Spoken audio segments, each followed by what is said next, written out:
You're listening to the VRverse, a virtual reality podcast where two friends talk all things VR. Now, let's join your hosts, the VR Realm and Dr. Oculus. Hello everyone, and welcome to the VRverse episode 26. Here with, as always, with my lovely co-host Dr. Oculus. And hello. I've got a big conversation about PlayStation to happen today. But first of all, Really? Why? let's get the burning Alien versus Jungle Hunter out the way. Yes.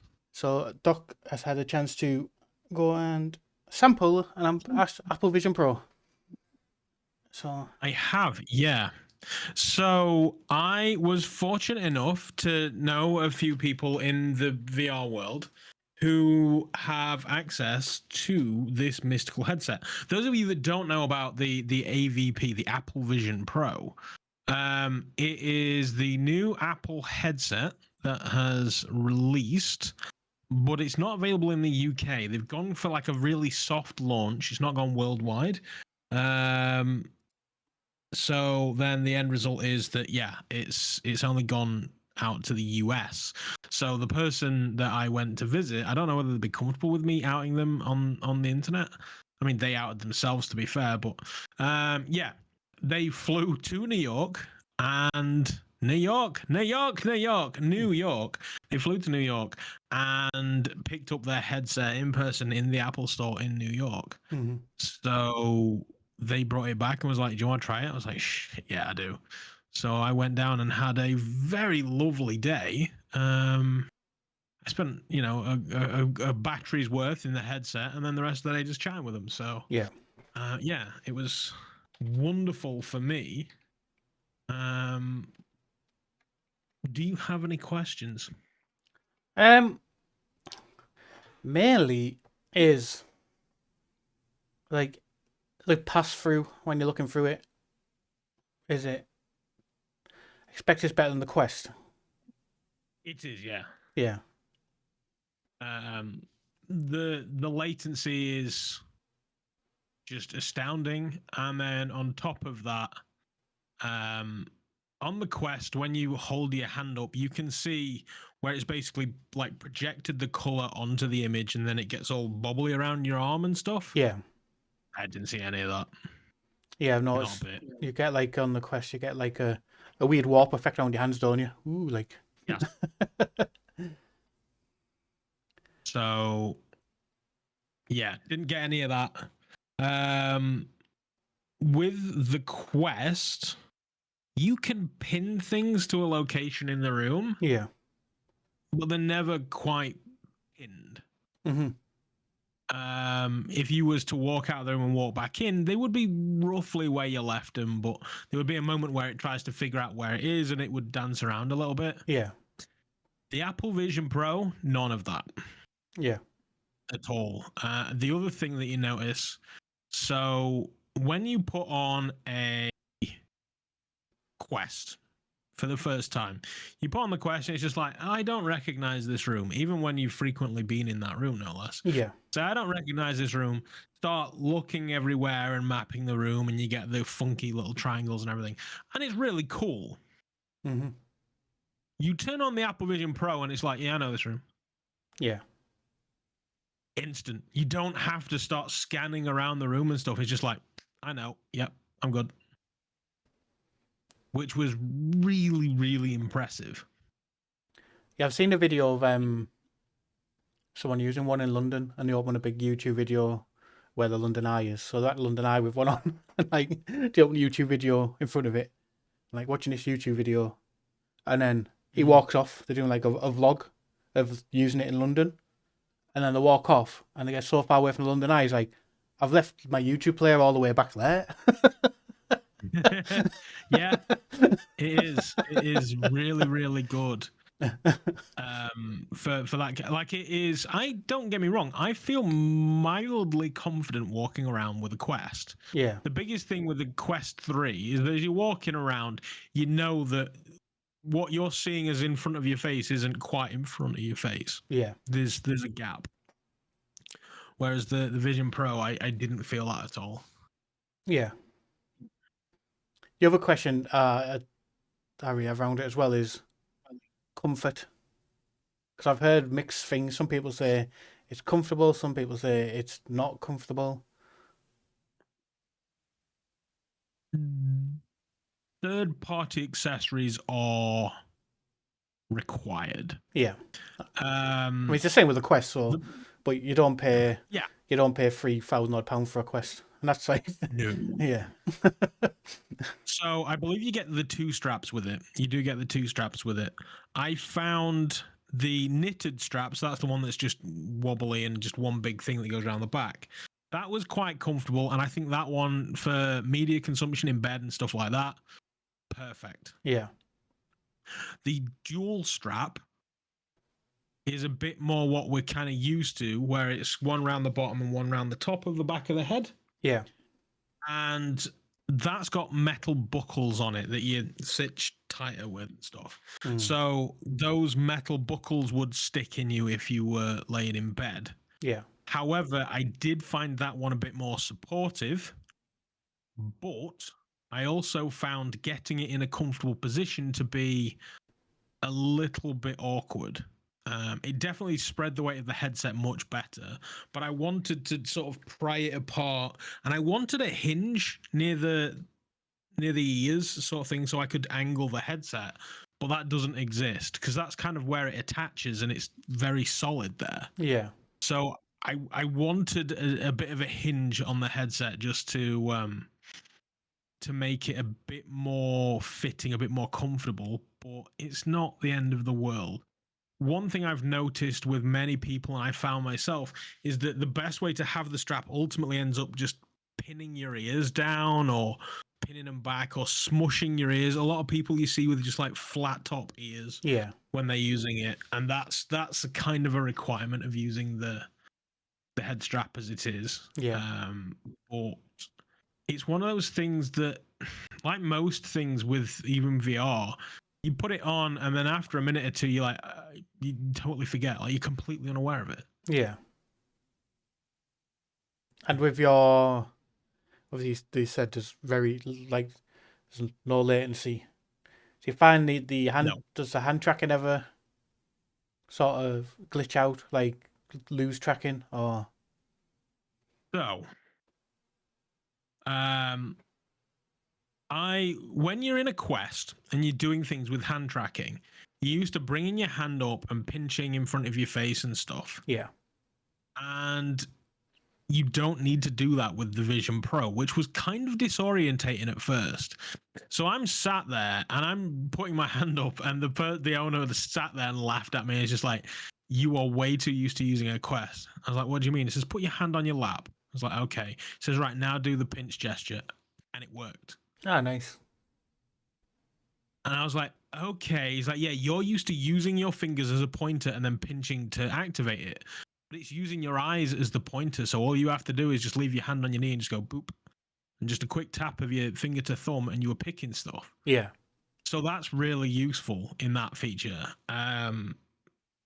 Yeah, it's really, really, really, really good in that sense. And did you try any of the little games that I've released? Or did you just try applications? So I did try Synth Riders. Yeah. I like Synth Riders. And them getting their app on the Apple Vision Pro is fantastic. But the hand tracking is not there. Yeah. It's just not ready for that. So you move your hands around, and as you're moving your hands around, you can see the orbs on your hand rushing to catch up. Right, yeah. The entire time. So it didn't really work for that. Yeah, I was gonna say it looks like they've got a more simplified graphic as well on the Synth Riders. From the things I've seen online, it looks more like the stage and the walls a bit more simplified. A little bit, yeah. not, I don't mean like massively, but you can tell it's like No. a more simplified feel to it. Yeah. But it was very, very crisp. It was way better experience than a Quest 2 graphically. Quest 3, admittedly I wouldn't mind just having it and just head one off, one on, one off, one on, one off, one on, and just side by side them. Yeah. But you know, when you're using somebody else's stuff, it's like, I'm not gonna be a dick. Yeah. So yeah, that was one thing I tried. There's one I've seen online, which shown a lot of people doing it, is the dinosaur coming out. So I've put a lot of thought into what I'm essentially going to say about this thing. Yeah. And so far, I've been rather kind. But this is now where things differ. And to be fair, I'm not going to be unkind. But the Apple Vision Pro is the Oculus DK2 of headsets. Yeah. And I say that, and bear in mind, the DK2 is always going to have a spot in my heart because it was my first. But the reason I say this is because, number one, one similarity that I really, really like about this is when I got the DK2, there was a very, very fantastic experience, and I think it may still work on modern headsets, so if you can find it, try it, called Back to Dinosaur Island. I don't know whether it does work, to be honest. Actually, I could be completely wrong. But if ever I was showing off the DK2, that would be what I used. And Back to Dinosaur Island, you're essentially sat in like a dinosaur's den. And it was that a gigantic sort of T-Rex came up and sniffed its egg, and it sniffed you, and you know you got up close and personal with a big 3D dinosaur. It was made in the CryEngine, and it looks stunning. Yeah. Like it was the way of showing off the DK2 for me. And the Apple Vision Pro is exactly the same. If I wanted to show it off, I would put them in the dinosaur thing. Yeah. More modern technology, crisper screen, all that kind of gubbins, but the sentiment still is there. So I'm sat there, and you are a big square. For those of you that haven't seen it, a big sort of square opens up in your environment, whether you've got it set to pass through or to be in a virtual environment. And then a butterfly just sort of flies towards you. And if you put your hand out, the butterfly will land on your hand. And you're like, holy crap, and it moves with your hand and stuff like that. But then the butterfly gets scared away by dinosaurs.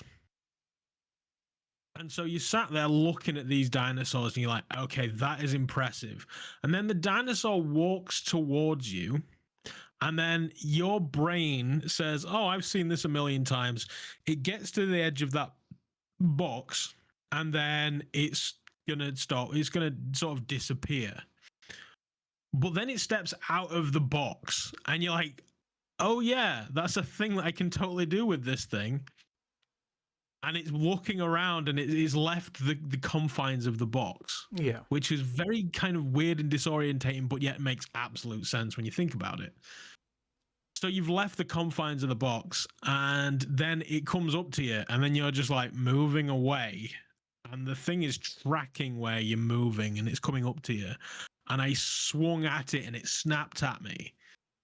And I was like, okay, this is very, very special. This is nice. This is the go-to demo. If you want to wow somebody with an Apple Vision Pro, this is what you do. This is where you put them. Yeah. So it's very, very good for that. Yeah. Because I've seen people playing, I thought it looks good. I've also seen the I've seen them online, the personas, and I think they look quite interesting. Yes. So the ones that you essentially see online, they are sort of the version ones. Yeah. They are the first version, the public facing version. The headset I was using a beta branch of the software. Yeah.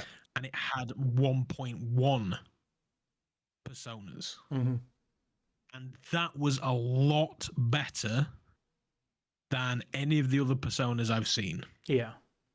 Some people, they'll do the quick and they'll scan it around their face and then they're like, persona, done. And then other people will sit there and keep doing it and doing it and doing it. And the ones that keep doing it, I think Cass and Sherry, they showed theirs. Yeah. And it probably took them about 15 tries each Yeah. to get their personas. But that's because they had long curly hair and stuff. Their personas look spot on. Mm. I've not seen them in action, but side by side, you're like, that totally is you. Yeah.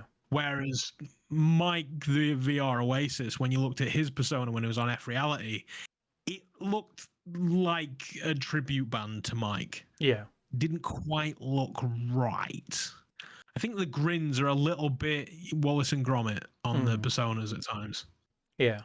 So yeah, but this is the thing. So this is what I was talking to around the similarities between this and the DK2. In that this device is very much in its infancy. Yeah. It's a first run at this, and it was one hell of a first run. Yeah. But it's not a consumer device. I mean, Microsoft Microsoft had 2 runs at it, and they've both not really done anything, and now they've sort of moved away from the spatial computing thing, and now it's becoming a main thing. They've like stopped developing them, close the HoloLens part down, and now it's like becoming a big rush for it. So this is something else that bugs me. Is the amount of people on the internet that I don't know whether it was jealousy or paid sponsorship or just them trying to lie to themselves that they don't want an Apple Vision Pro. But there was a lot of people who were just like, oh, my Quest 3 can do that for a fraction of the price. No, it can't. No, it can't. It cannot do that. I'm sorry, but it can't. The Quest 3 will get you 3 browser windows, but that's about it. Yeah. This thing will get you multiple browser windows and apps, and it will even cast a MacBook to it. You could have more. You could be like the end of the Matrix, where you've got like just a surrounding of Neo screaming at you. This device can do that. Yeah. I mean, Quest cannot do that.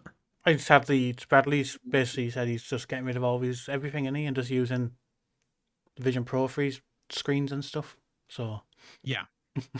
He also said he's not a normal human being, which is very true as well. True, yeah. I was watching the Crewcast last night, and I'm thinking, what's Bradley looking at everybody on? And then I was sat there and I'm thinking, I don't think Bradley's looking at anybody. I think he's just listening the entire time. Because let's face it, to do a podcast, you don't need to look at anybody. Yeah. So maybe they weren't. I don't know. But yeah, this is the thing. Saying my Quest can do that, it can't. However, this is not an apples for apples comparison. The Quest is a VR gaming headset that can do many, many things. The Apple Vision Pro is a laptop that you strap to your face. Yeah. It is not a gaming headset. The Apple Vision Pro is... So the Apple Vision Pro basically has a market. Yeah. And it is not a VR enthusiast. Yeah. Thank you, Southport, for the raid, by the way. It's not the VR enthusiast. The Apple Vision Pro, what that is it's almost like a productivity tool.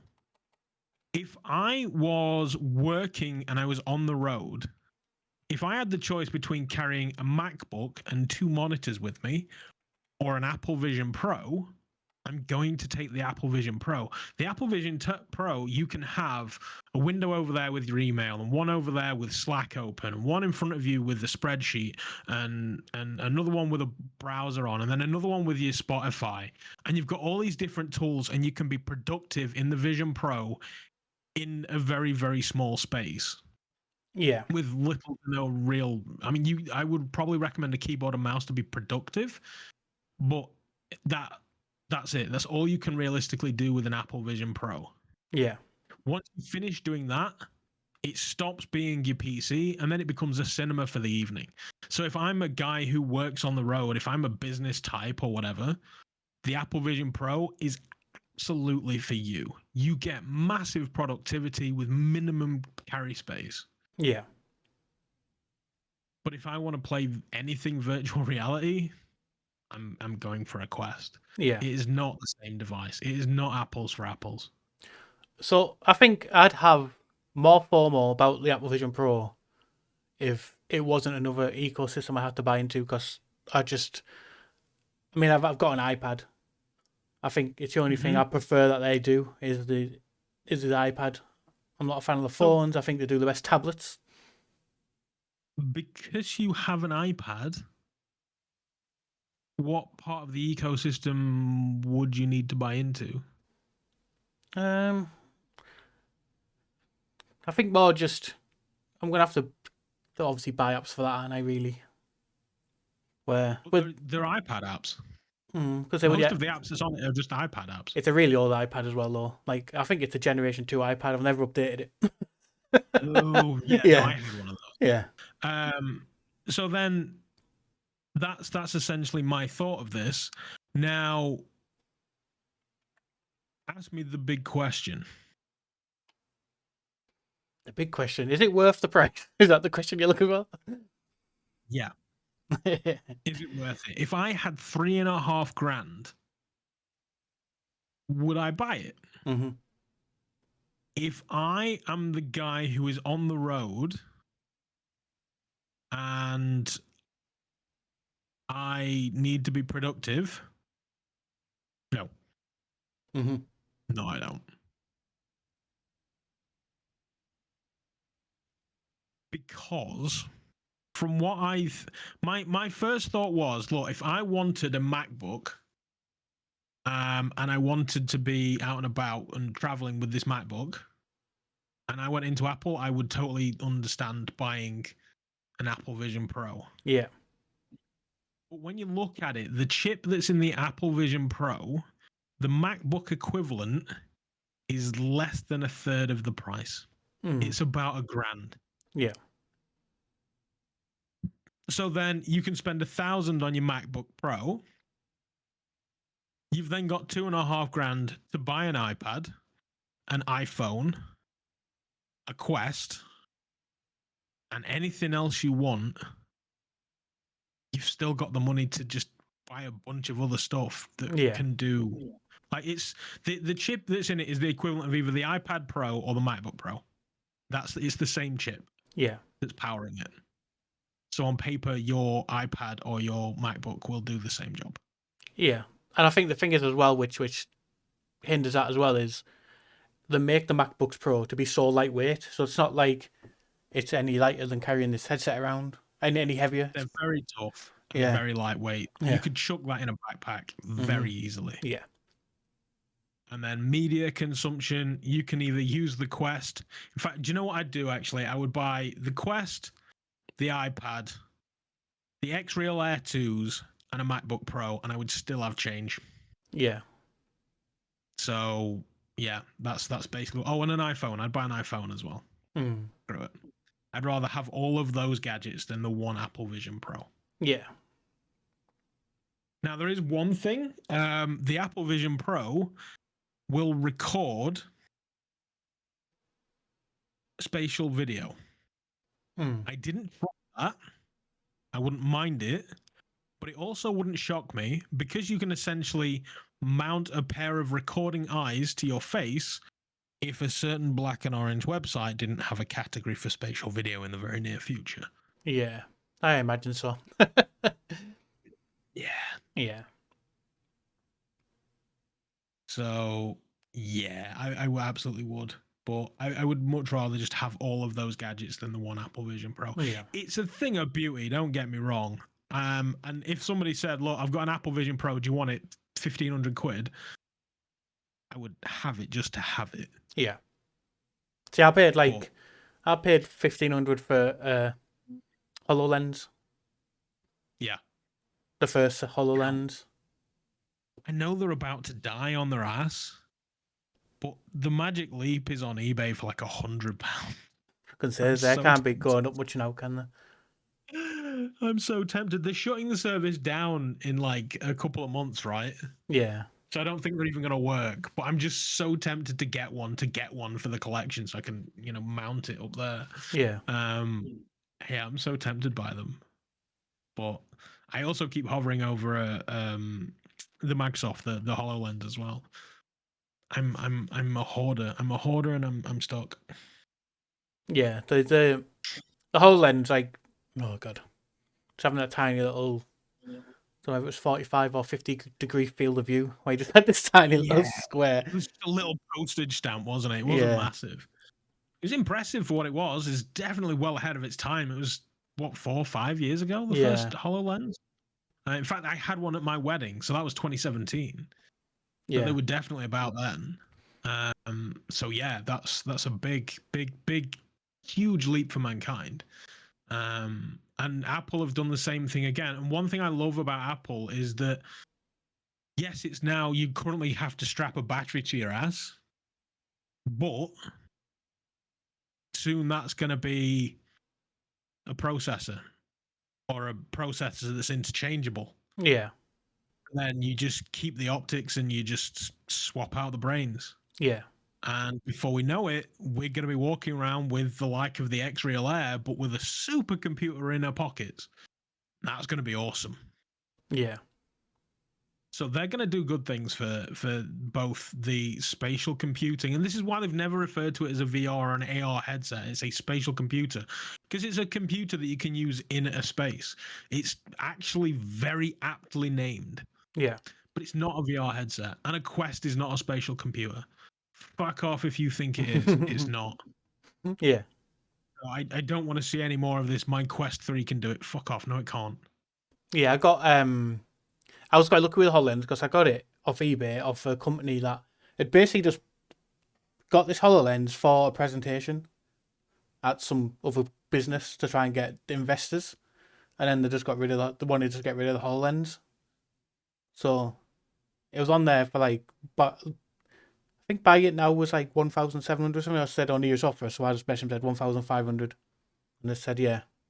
And then I've had it for a bit, realised it wasn't really doing anything, and then just CEX were giving you 1,200 cash. I was like, I'll just go and lose. I'll just lose 300 cash on it.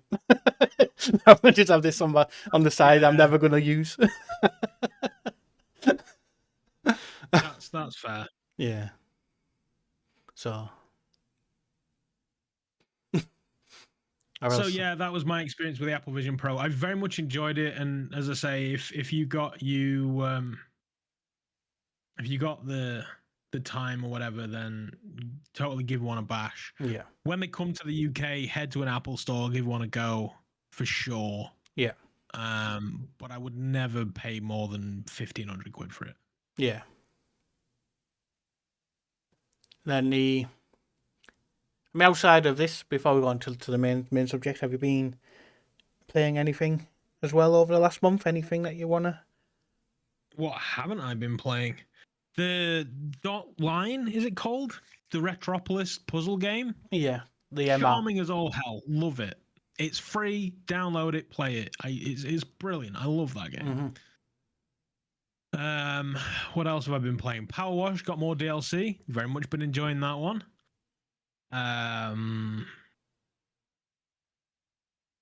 Yeah. Played a diving game. Less fun. Other than that, yeah, nothing jumps out at me. There's so much I need to do. There's so much I've done and just completely forgotten about, which is no reflection to the experiences. Yeah. But that's just because I have the memory of a twit.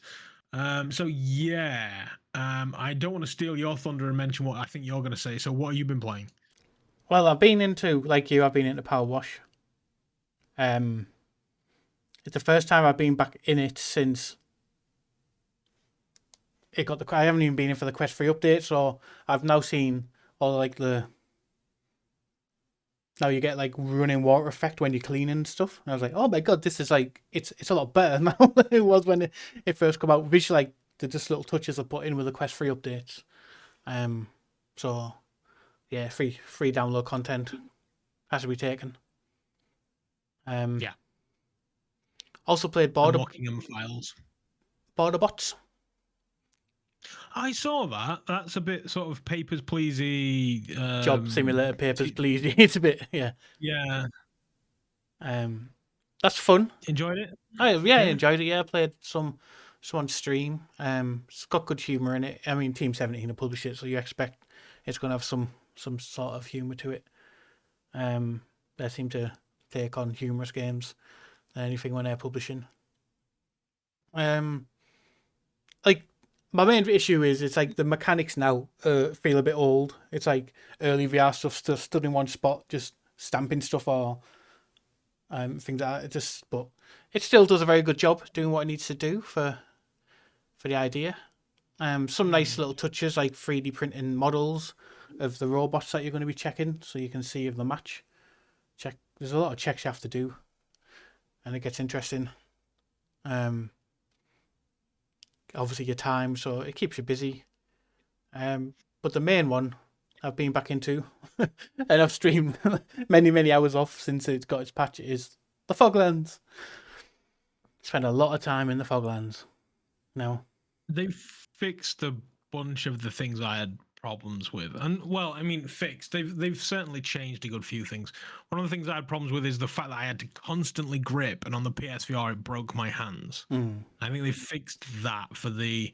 So you still have to grip for ammo, or it's optional actually. You can go for just weapon only sort of thing. Yeah. So it will just constantly hold the weapon. You don't have to keep holding it. Oh, I love that they did that. My other one was that I would frequently walk into a room, and you walk into a room, then it's a big black loading screen, and you wait, and you wait, and you wait, and then it loads, and then you walk in, it's like, oh, you need something for this room, so then you have to turn around again and do the big black loading screen again. You're just like, this is so frustrating. So yeah, that was I'm glad they've made the screens a lot faster to load. Yeah, that was one of my issues with it, was the loading. It's a sort of loading. It was online with like the Quest loading times, which going between, which I was like, it shouldn't be happening on PlayStation. Yes, it still happens, but it's like a second and you're through. Like it's not like it's just so it loads the next. Way short. Yeah, because it procedure generates the next room you're going into, doesn't it? So my other big issue, which they've fixed, was the angling of the guns. That was one big issue I had. I wasn't a fan of that. I still felt it was a bit too far off to the right. I had to twist my hand a bit into the left. It was a lot more natural, but it wasn't completely natural. Yeah. I didn't really find much problem with it, but it might just be... I think a lot of shooters need to take line of what things like breaches and stuff do. On each platform, you've got Vertigo did it. You've got the option on how you want to aim, so you get it perfect for you. Because everyone aims are different. Absolutely. So, I'm all for the ability to change the angle of it. Like it'll say just point forward. Like even if it's just a point forward and pull the trigger and then boom, that's forward. Yeah. That's totally fine. It takes that as your natural shooting position, or you can have what they have in Vertigo, where they press a button and it moves it up and down and stuff. I do think the option to adjust gun angles is most shooters, especially ones that it's like it's not like there's 5 different controllers you can have on a PSVR. Yeah. So I feel like getting the PSVR gun angle should be pretty freaking simple. You just point it forward and that's it. But I get on PC you can be using a Quest or an Index or a HTC headset, a Vive or a Vive Cosmos. Yeah. So yeah, there's multiple different options. So the option in a PC makes total sense, but on a PSVR Quest, there's only one way you're pointing that, and that's the natural way forward. So they did they've numbered the rooms as well, which is massive because it's so easy to just keep rotating around the same rooms and not realizing. So the doors are numbered now, so you know which numbers I mean, I just run through them without checking numbers still because I'm useless. But if I you, never got lost. I used to get lost. I've still got lost playing it in with when the doors are numbered. To be fair. Even with the numbers. No, I never got lost, but then again, I don't think I played it long enough to get lost. Yeah. Because I just got frustrated and rage quit after about an hour, I think. Now we have played I've now put about 23 hours into it. That's you put a fair amount in before, didn't you? But Yeah. 23 hours, they've clearly doing something right. Yeah. There's one thing I liked is they did this patch. I'm going to go and test the patch because I thought it had potential when I first played it. It just didn't do much. Had issues and didn't do enough to stand out from what's available. I would still say the likes of Synapse and Ghost Signal and stuff, Light Brigade, are above it. Like in how good they are, but it improved this one. But obviously when I went live, we had Zara from the team popped in every live stream asking, seeing if there's any issues and feeding any back afterwards. And then they were like, they've taken all this feedback on board and are looking at obviously hot fixes to fix all these things that people are bringing up. So hopefully they're going to, not hopefully, it shows that they're going to keep working on it. They're doing all the right things. And then so what we're essentially doing now is just setting the PC VR players up with the best possible experience. Yeah, definitely. So this is going to be quite good. Yeah. And it's great that they're listening to the community and they're taking steps. Yeah. To deal with this. One of the things that that's one of the other things as well. They made it so when you walk over ammo, it just picks it up. You don't have to grab it, which is good. Lots of little changes. So I commend them for that. And to be fair, the time I turned it off this time, not out of rage or boredom, I turned it off just because I had other things that I wanted to do on the stream. Because I was celebrating a year of PSVR. Yes, you were. I wanted to try other games. I have tried other games over the last month. I have to admit, I did play that Titanic game. Mm-hmm. That was good. That was on Quest, and also Synth Rider's got more DLC. Yeah, did it got Electro Swings in it? Electro Swing 2. Yeah. So I've been secretly playing that in the comfort of my bedroom. Yeah. I've got the Quest Pro in the bedroom and the Quest 3 in the gaming room. It's a Pro in the sheets and a 3 in the streets. So that's also been fun. Speaking of Synth Riders, came out today on PlayStation. It's due out on Quest and PC later in the year. But there's a new boxing game, like fitness one, called Beat the Beats. It came out today. I've had a little go of that this afternoon. Like you, those are the type of games I'll just play at my own time. I don't really stream them, so but I've had a go of that. It's good. I think it's gonna need to replace things like Fit XR and is that what's called now? Whatever the one or box. Box Fit XR VR. Yeah. Les Mills. It's gonna need a lot of work. It seems like it keeps you in one stance. The music's not. I mean, I think I'm only in the beginning. I've played like the first 2 track packs in it, so there's still some like dance ones and hip hop ones that I haven't unlocked yet. So I'm guessing, I don't know whether they get harder or faster, but they seem quite laid back at the moment. And I'm like, if it stays at this pace, it's like, it won't outdo those. Like, I quite like it because you've not got someone going, keep it up, trying to give you the positive speech and stuff. They're not trying to be Peloton. Yeah. Like other people. So with big, hefty subscription fees, no less. Yeah. So I'm interested. I'll play. Obviously, I want to play the other tracks and see if it picks up. Maybe as you get further in, it sort of advances what you need to do. So maybe you will start switching stance because you've sort of, at the moment, you've got your left foot forward, your right foot angled. So like you're in the boxing stance where normally with, say, Les Mills, it'll get so far through and then tell you to swap before the things start coming again to the other right foot forward, left foot angle type thing. It might come further down. I might have only done the beginner tracks at the moment, so I'll find out. I'll play more. There will be a review coming once I've played more of that. But one thing I will say with these sort of ones is you do need to. What you put into it is what you get out of it. If you just do there and do weak jabs, you're not really going to get much out of it. You need to be committed to get the full thing out of these type of ones. Like with rhythm games, you sort of actively do that because you're thinking you're moving a lot. But with the ones like FitXR, Les Mills, and this one, you need to put the power in your punches, or else you're not going to get any much out of it at all. Yeah. I've not, admittedly, I haven't launched it. I haven't tried it. Yeah. But it does look pretty good. And I say, if they stay away from the subscription model, that can be one of their unique selling points that other people don't have. There is a demo on Steam if you want to try it now, or it is available on the PC VR, the PSVR.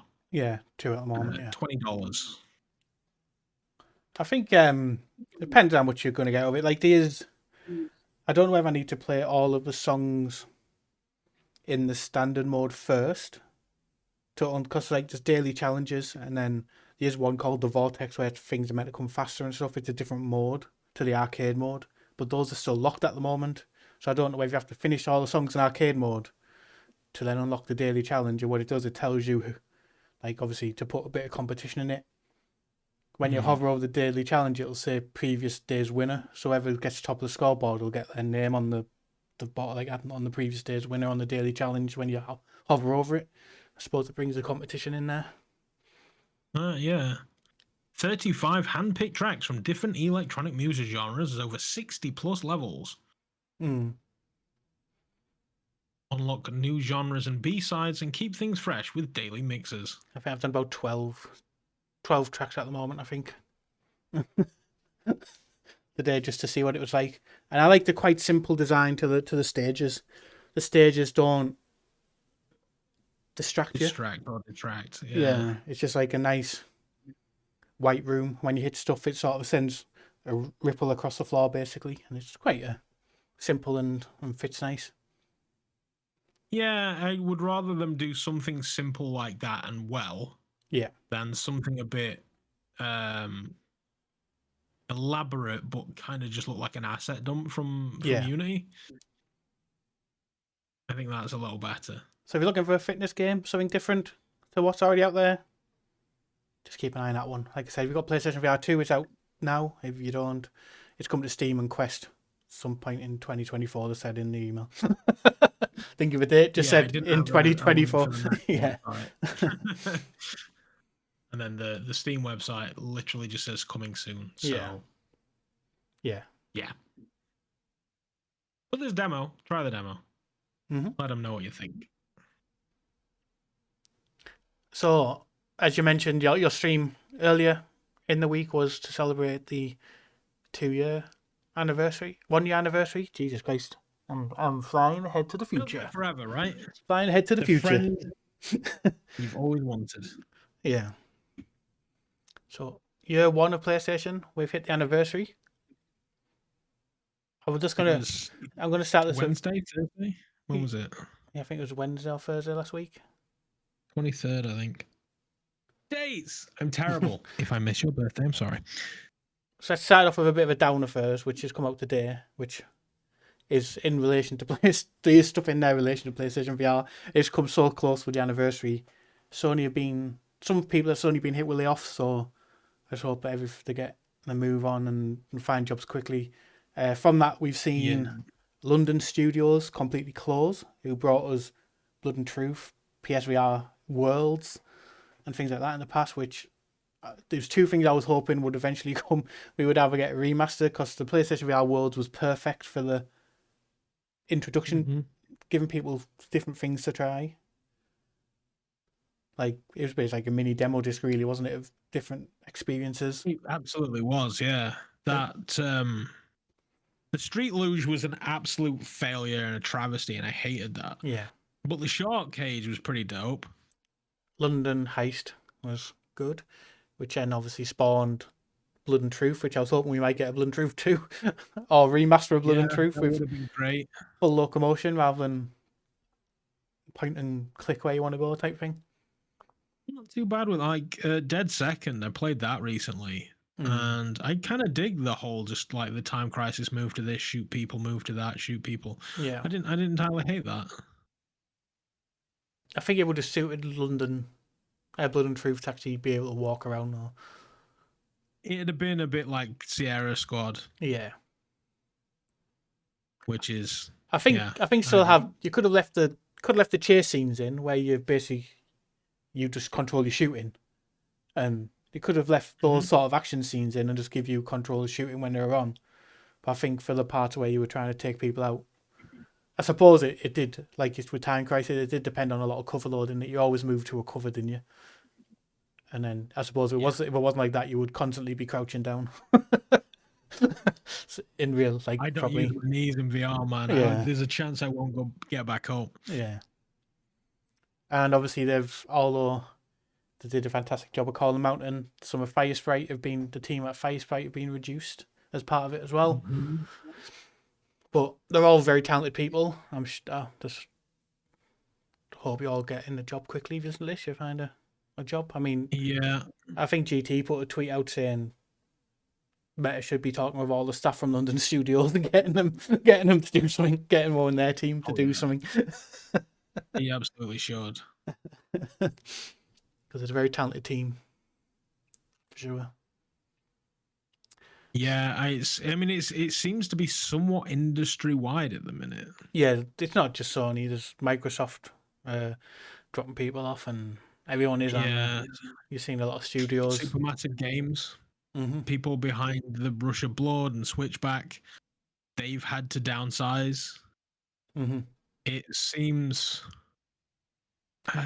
Maybe it's frequent or something. I'm not entirely sure what the deal is, but there is obviously a section where people overhire. Yeah. And then once the project is done, they're like, all right, you go away now. Yeah. But yeah, it just seems to be happening a lot. Yeah. Whether that's down to, I can't see the industry collapsing in on itself. No. I can't see it overly failing. I mean, maybe it is. Maybe there's people that are they're pouring money into games. Game development has become super expensive, and maybe they're not making it back. Yeah, I seen an interesting tweet today. Obviously, after these layoffs were announced for Sony, is people saying they need to take a step back from spending all the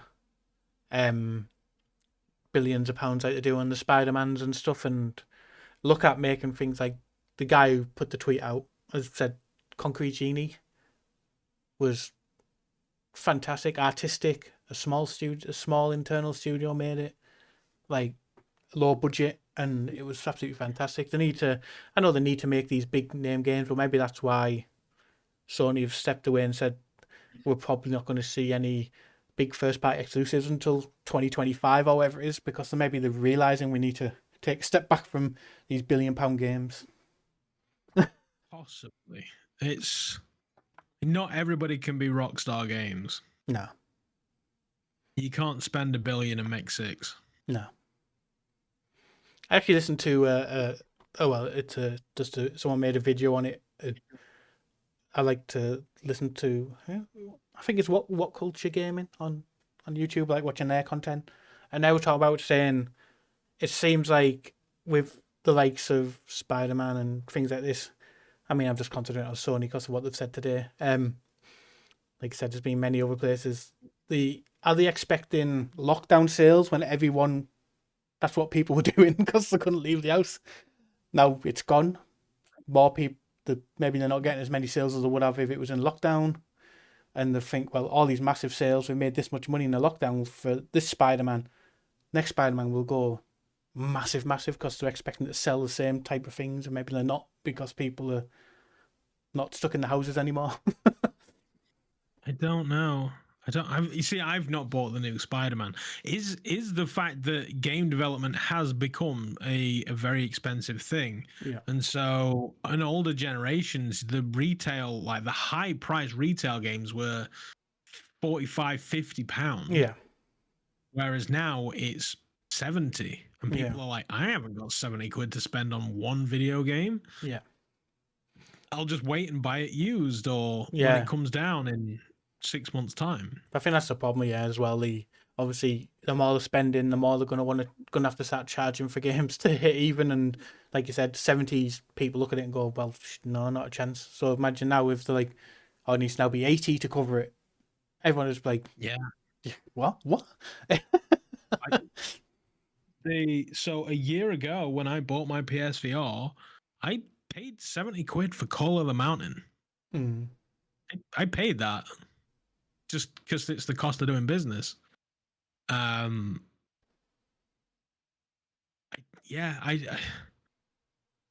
I knew the value of a video game, I would potentially have less of a problem paying it, but it's a lot of money for FIFA to pay £70 for the basic edition. It's a lot of money for Call of Duty to pay 70 quid. Mm-hmm. And that's Spider-Man is the reason I've not gone anywhere near Spider-Man is because I know I'm not going to play it right now. So why pay right now prices? Yeah. I will pay the sale price at Christmas when nobody cares about that game. Yeah. It's what I did this year. Like I normally 19 or whatever it is. Yeah, I normally buy FIFA and I waited till Christmas this year because I was like, it'll go on the Christmas sale at like half price. I'll pay half price for it. Yeah, that's it. I'll still get a year out of it because I won't buy the new FIFA when it comes round, and I'll wait till the next year till it's half price around Christmas again. So I'll still get the year out of it.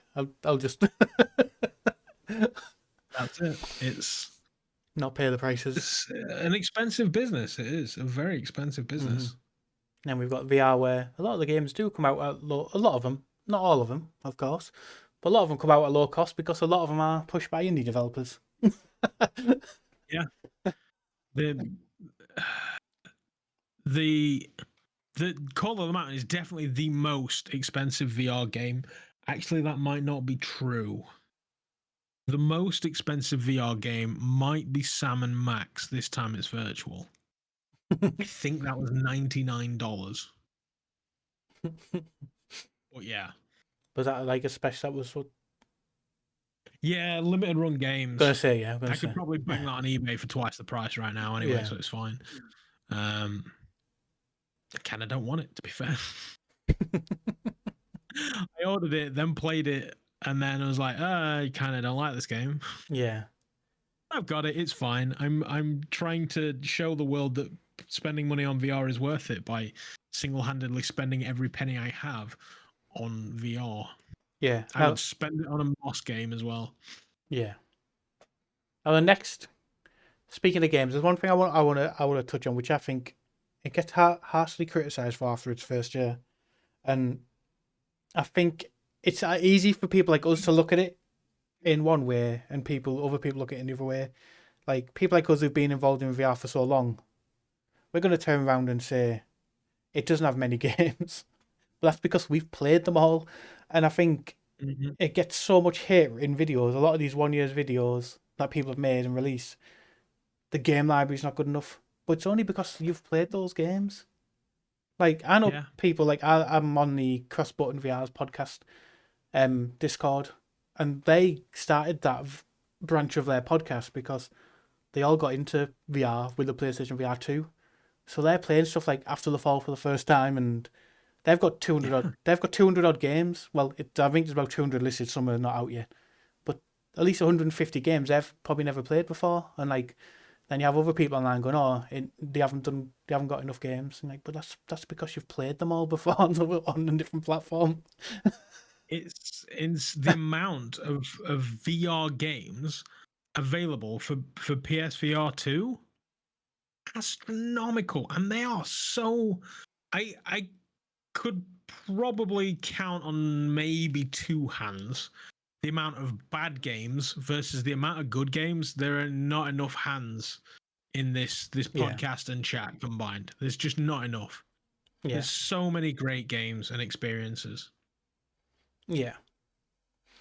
And it's a little annoying that when you go to the PlayStation website, The games on there haven't changed in a year. It's still Resident Evil, Call of the Mountain, and Gran Turismo. Yeah. They're the games that's the front page. That's the games that they're shilling. There are many other games that have come out since then, Yeah. but there are just astonishing games available for this thing. So many. And you've got to look at it as well as, like, I think a lot of disappointment comes the fact that they haven't brought any other big IPs into it, but we don't know what they're doing in the background with Sony. Like, one thing I find with Sony is they're not like other companies, and they won't really announce a game until they know it's ready to announce. If you know what I mean, like there's like you God of Wars, they always announce it like maybe a year before it comes out, where you'll get like, say for example, an example I gave you the other day to 13 was like, for example, Metroid Prime 4. Nintendo put that splash up about 4 years ago, and they've never mentioned anything about it since. Like at Nintendo Direct, it's got Metroid 4, and that was it, just a logo. And then they've never really said anything about it since. But Sony won't do that. Sony always seem to wait till the right time to announce their stuff so people don't. Same with Rockstar with GTA 6. Everyone knows it's coming, but they're not going to even say it's coming until it's ready to be not too far away. To be fair, Rockstar said it was coming because they were backed into a corner by thieving people. Yeah. But I'm skimming through the PlayStation website now.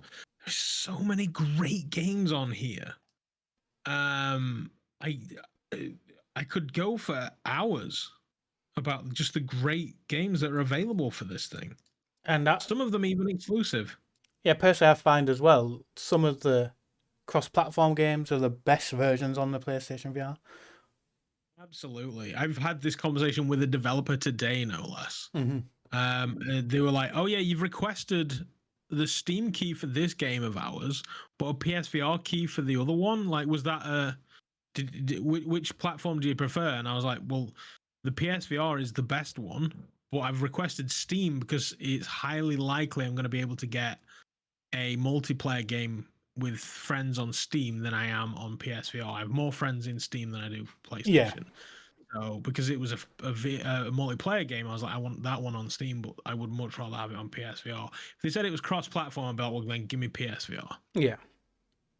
It's the best VR system I have. The Quest 3 looks absolutely astonishing. I was playing Half-Life recently, and I was like, wow, this is the best I've ever seen this game. By a country mile is the best I've ever seen Half-Life look. But the PSVR is better. Yeah. Like for example, Red Matter 2 looks fantastic on the Quest 3 with the Quest 3 update, but on PC it looks fantastic. But I find PlayStation VR just Yeah, absolutely, hands down. Like if you want a graphical showcase, just pop that in. Mm-hmm. Yeah. Like it Let looks. them rock on up to that first spacesuit and look at that, or the room where it's got like the red and blue horizon. Like, Yeah. oh, such a beautiful game. I mean, I'm not saying it looks bad on. It looks fantastic on the other platforms, but it just seems to excel on the PlayStation's hardware.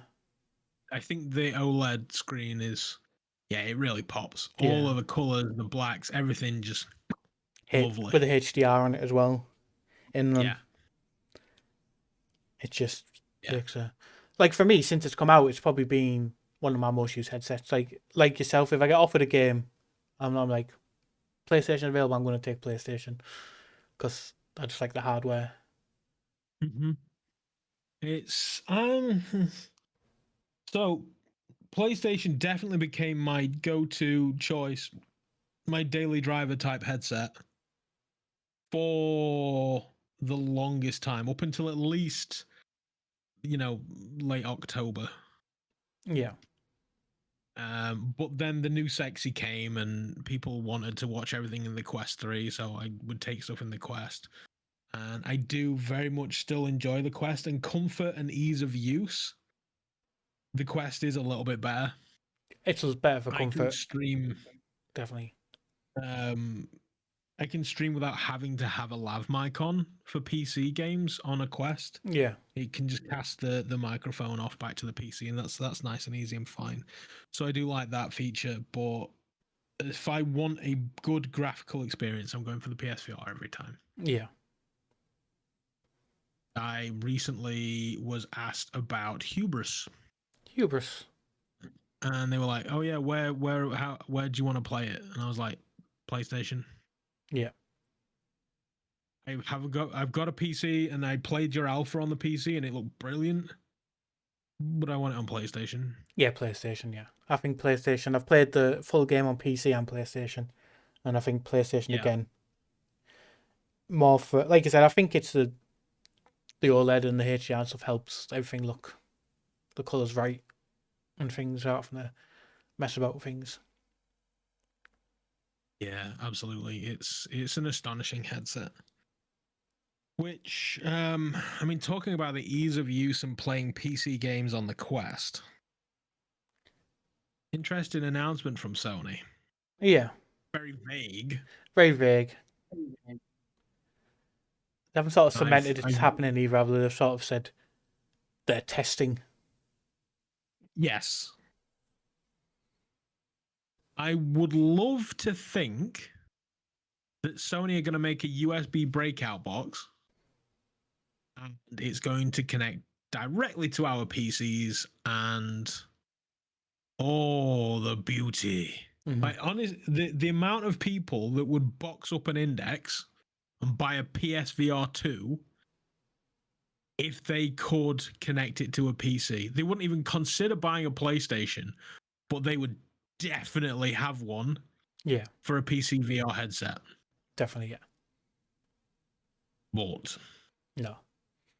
I don't think that's ever going to be the case. No, we're gonna end. I'm like you, many other people that I've spoke to think it's gonna be more like a Steam Link. Yeah. Like what you've got with Quest. I think so. They may potentially have a Sony streaming bit of software rather than relying on Steam. So you could potentially play non-Steam games in the PSVR. But ultimately, I think you're going to still need your PC VR, and you're still going to need a PlayStation 5. Yeah. That's the thing, Yeah. I think. Yeah, so if you don't have a PC, you're not like a PC capable of running those games. It's not going to be much use to you. Now, I will say this. So I've got the Quest Pro, Mm-hmm. and when Steam Link came to the Quest, they've got their dynamic foveated rendering, Mm-hmm. where it will give you the most pixels and the best quality experience by tracking your eyes where you're looking. That's where it'll throw all the data at, so you get the best visual experience whilst streaming. Which you've got eye tracking in PSVR, so they could bring that feature if there was a Steam Link. Mm-hmm. And you've got the OLED panel. I think even if it is just that alone, I think the PSVR would become my daily driver. Yeah. For everything, PC and PlayStation. Yeah. It'd just be Quest exclusives then that I played on the Quest. Everything else would go PC. Yeah. Through the PSVR. Absolutely it would. Yeah, definitely. So I think with the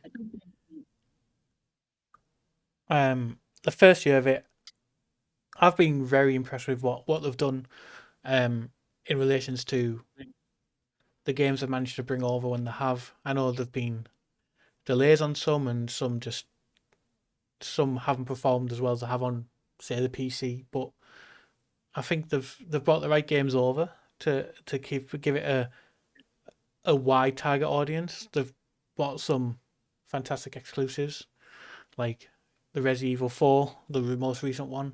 The thing for that just blew my mind. Am I misremembering this? Or did Sony say that, like Resident Evil, many, if not all games were going to have a VR mode? Yeah, so we're going to try and push the hybrid thing as a generic thing. What happened to that, Sony? Yeah, that's one of my things I've had an issue with it. Is, and I think the big problem is as well is they were saying they were going to try and get developers to do that. It was a plan that they wanted to. They didn't say they were going to implement it. It was something they wanted to get in place. But when you're not doing it with your own games, then why are other developers going to do it? Because it's going to cost them time and money to do it. But then you got Sony releasing games like Spider-Man, games like I suppose they've got Horizon Call Mountain, but they've got the Horizons, they've got the God of Wars, and they've not done it themselves. So why are other developers going to say, actually, we're going to do that as well? And on top of that, like you say, it's money that they're going to have to spend. But then also you submit a game to Sony and they're like, it's not good enough. Yeah. So is that going to stop them from getting their flat game on the store? Yeah.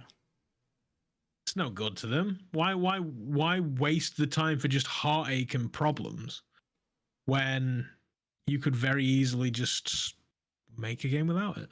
Yeah.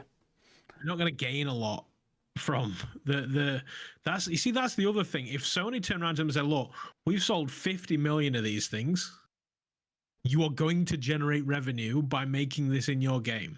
Yeah. I don't think they could or would or have said anything close to that. No. So they've not even got the numbers to motivate a dev to put that effort in. Yeah. So why would you do it? Definitely. You sort of, again, they don't have it hasn't had massive sale numbers like for the headset. So like I said, if you could say, or even if you could look at it and go, right, we've done this to our own game, we've hybrid our own game, and it's hit this many VR players in that using the VR mode. It's sort of, or if it was as simple as UEVR. Yeah. Where you could literally just feed it through at a bit of software injection, and you've got a VR game. Yeah. That would be fine. Devs would be like, all right, yeah, that's not too bad. I just need to do this little tweak here and here to make it perfect in VR. Yeah, I'm sure they'd be fine with it. I think there's also the stigma online that Sony just don't really care about the PlayStation VR 2 because it hasn't really sold what they wanted it to sell, and that's not entirely true. I mean, I think I did hear somewhere they said that it was disappointing, or did they not? Maybe they didn't say that, but they did say that it's technically outsold the PSVR 1 in its first year. Yeah. So surely that expectation has been, maintained and applauded. Yeah. And then to top it off, I think my neighbours are nailing something into the wall. I was going to say, are you okay there? To top it off, they didn't even sell it in stores for months. Yeah. So I don't think they can say it's been a failure. I don't think that they could realistically do that. PSVR 2 outsold PSVR in first 6 weeks. Yeah. So it's not doing badly at all. I mean, I think there's some things that people maybe would expect for maybe to come into it, which haven't, and that's, I mean, one issue I've seen a lot of people say is obviously the controllers start to have issues, and you can't buy the controllers separately anywhere. Like, it's now a year in, they should be able to buy us separate controllers. You would imagine that would be a thing, yes. They've taken out this, didn't put the 3D movie player in, which people want. Baffles me. Yeah. And people maybe thought that maybe would have been introduced again by year one was over. And the only thing that gave me the feeling that I believe they do care about it, but started to give me that like a bit of doubt on it is the anniversary announcement was just a blog post. Yes, they announced some new games and stuff, but where was like could have done a state of play, an anniversary state of play, or whatever, just showing them off rather than even if it was only like half an hour, rather than just as you always do with the VR side.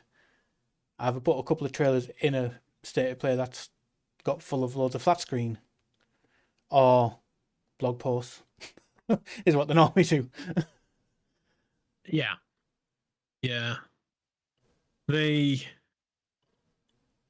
I don't know. There's also things behind the scenes. There's a typical thing that happens is that in the console wars of things, a company sort of wins the generation, so to speak, Yeah. and then becomes a bit lazy. Yeah. Microsoft, realistically, even though they made a new Xbox, it's hard to differentiate between the two, Yeah. especially for parents at Christmas. Yeah. I want the Xbox One. All right, which one's that then? Just the Xbox One. All right, and then they come back with the old school Xbox One, and it's wrong. Oh no, I want the X. Oh, okay, here's the Xbox One X. No, not the Xbox One X. I want the Xbox Series X. So yeah, Microsoft have been incredibly confusing, and they've basically just become a game distributor. It wouldn't shock me if in the next sort of 5 years we saw Microsoft just become Steam. Yeah. The Netflix of gaming, where you just buy a Microsoft Pass and you just play whatever game you want on whatever device you want. I still think it's this.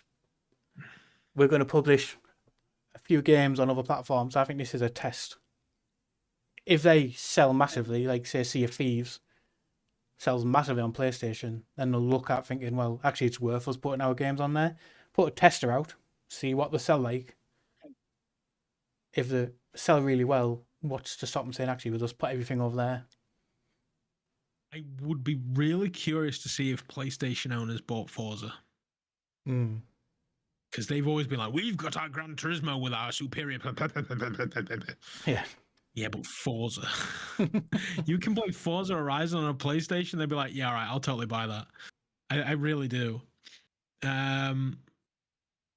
So yeah, I don't know if Sony became very relaxed and behind the scenes, the managers and CEOs and COOs and all the other sort of higher ups, there's definitely unrest behind the scenes.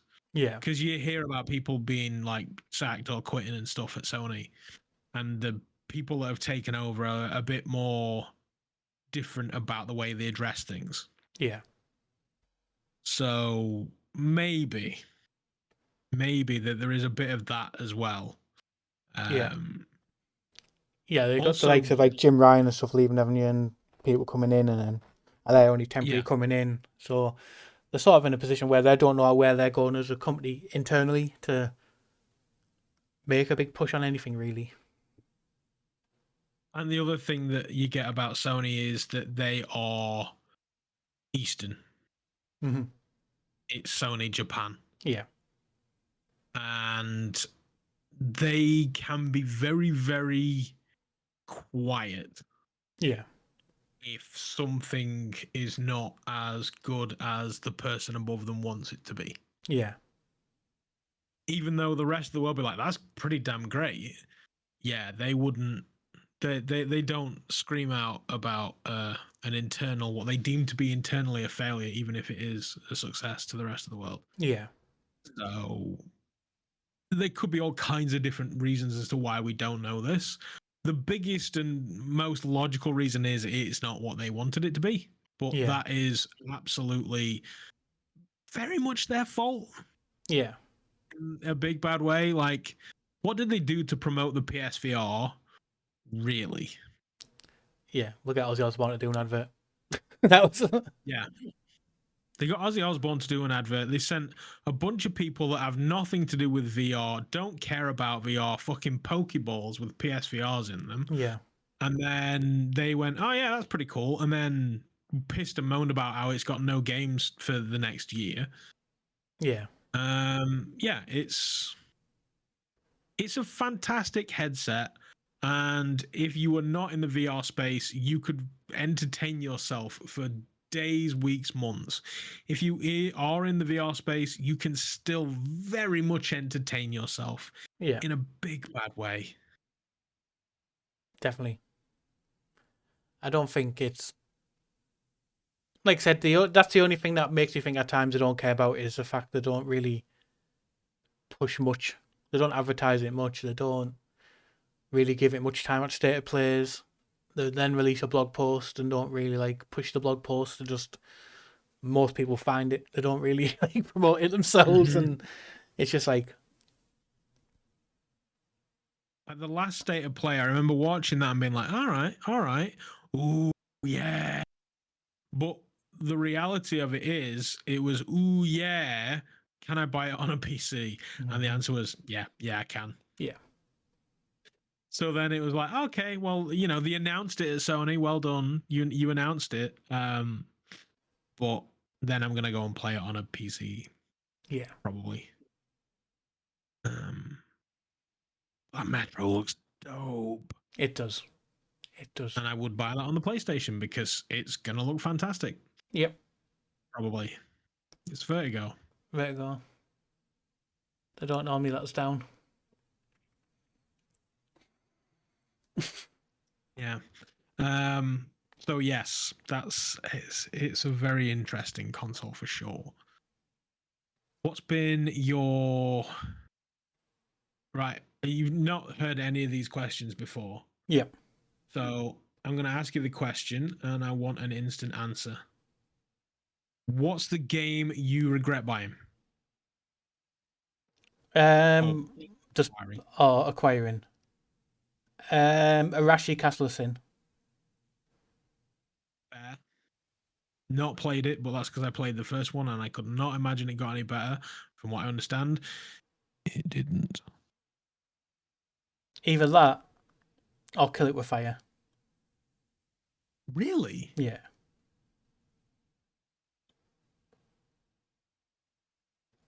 Why was that so bad? I just found it extremely boring. It's like the destruction and humor and stuff, and it just didn't hit with me. Maybe it was just like, oh yeah, I'll throw this book and hope a spider comes out and burn it or shoot it or drop something on it. It was just like it just didn't resonate. Right. Okay. I think those were the two. Arashi, just because they didn't address anything that was wrong with it in the first one. It was just that tracks. They gave it a slight visual upgrade and went, there you go. And I was like, yeah. I don't care though. How can they still have? To me, I was like, how can you still have janky controls when it was done with a move controller, and now you've got analogs? How do you still have janky controls that are just as bad?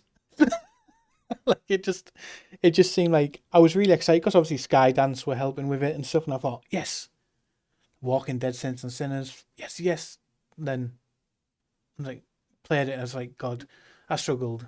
I was like, the only thing that really improved was the hit detection for your blocks. It wasn't so hit and miss. Okay. Well, I mean, that needed to happen for sure. Yeah, but everything else was just as janky, and I was just like, just in. How do you feel about Firewall? Yeah, to be fair, I didn't think about that one. I played 40 minutes of it, and I've never put it back on. Deleted off my console. Are the servers gone? I don't. I think. Or I don't know. I think they said the servers would be, but I don't know if Sony were going to keep the servers up. I don't know. In fact, they're still promoting the game on the front page of the PSVR website. They're still promoting Firewall Ultra, so they must still have the servers up and running. There's just going to be no support for it, I guess. Yeah. What about you? Which game has left you in there? Which game did I regret most on PSVR? The one that hit me the worst was Resi 8 annoyed the crap out of me at the very start. And I have no good reason to say Horizon, but Horizon. As I say, I paid 70 quid for that game. I bought it, installed it day one, played it for about 20 minutes, an hour, and then felt no pull or draw to go back to it. I think with It just didn't Horizon, grab me. you've got to enjoy the climbing, and for someone who absolutely loves to climb, it like was perfect for me because it was like a climb, like having to climb again, really, but then having action between your Yeah. climbs.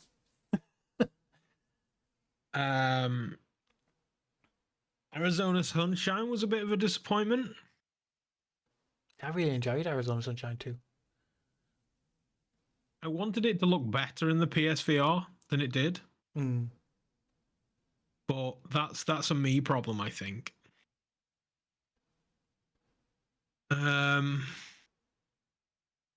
But yes, but even then, even though I point those two out, I still finished Resident Evil 8 and did have a good time with it. Yeah. There's just a few things about it that really, really bugged me.